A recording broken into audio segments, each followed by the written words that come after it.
အားလုံးပဲမင်္ဂလာပါဒီနေ့မှာတော့ကိုရီးယားနိုင်ငံရဲ့သမိုင်းဝင်ထင်ရှားနေရာတစ်ခုဖြစ်တဲ့ရောင်းဖို့ကိုနန်းတော်စီကိုသွားရောက်လည်ပတ်တာဖြစ်ပါတယ်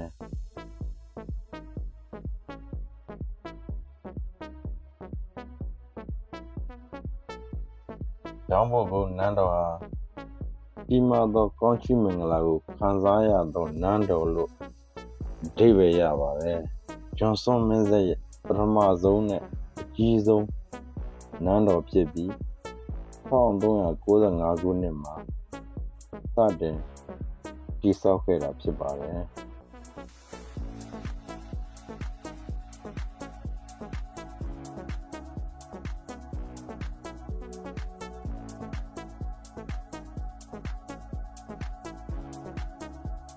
နန်းတော်ရဲ့အဓိကခမ်းမဆောင်ကြီးမှာတော့ဘုရင်ကြီးတွေနန်းတက်ပွဲလုပ်တာနိုင်ငံသားတန်တမန်တွေကိုအခမ်းအနားတွေနဲ့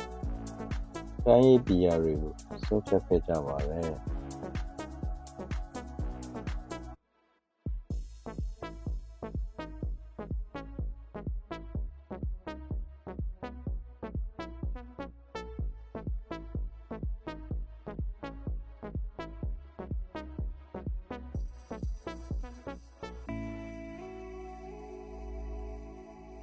လှပဆုံးရေပေါ်နန်းဆောင်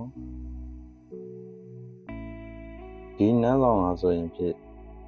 ကျွန်းတစ်တိုင်လုံးကြီးပေါင်း48တိုင်ပေါ်မှာစောက်ထားတဲ့ရေပေါ်နန်းဆောင်ဖြစ်ပါတယ်ရှေးခေတ်ကနိုင်ငံတော်အဆင့်စားဝတ်တောက်ပွဲတွေကျင်းပခဲ့တဲ့လှဆုံးနေရာဖြစ်ပါတယ်နန်းဆောင်တွေရဲ့ကြမ်းမြင်အောင်မှာမိခိုးခေါင်းနိုင်တွေကနေတစ်ဆင့်ပူပေးတဲ့စနစ်ကိုသုံးထားပါတယ်။ဒါဟာကိုရီးယားလူမျိုးတွေရဲ့ရှေးဟောင်းအင်ဂျင်နီယာတပ်ပညာဖြစ်ပါတယ်။ဒီနန်းတော်တွေဟာစစ်ပွဲတွေကြောင့်ပျက်စီးခဲ့ရဘူးပေမဲ့အခုအခါမှာတော့မူလလျာမပြတ်ပြန်လည်ထိန်းသိမ်းထားပါတယ်။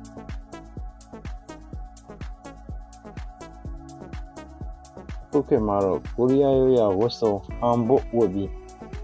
လာရောက်လည်ပတ်သူတွေများပြားပါတယ်။ဘာလဲခီးသွားတွေကလည်းနှစ်သက်ဆုံးနေရာတစ်ခုအဖြစ်လာရောက်လည်ပတ်ကြပါတယ်။ကျွန်တော်တို့ကတော့ဟန်ဘုတ်လို့ခေါ်တဲ့ကိုရီးယားရိုးရာဝတ်စုံကိုဝတ်ပြီးတော့မလည်ပတ်ခဲ့ပါဘူးဗျာ။ဒီတိုင်းပဲရိုးရိုးလေးပဲလည်ပတ်ခဲ့ပါတယ်။အားလုံးပဲကိုရီးယားနိုင်ငံကိုရောက်ရှိရင်ဒီနန်းတော်ကိုတော့ရောက်လေပတ်ဖို့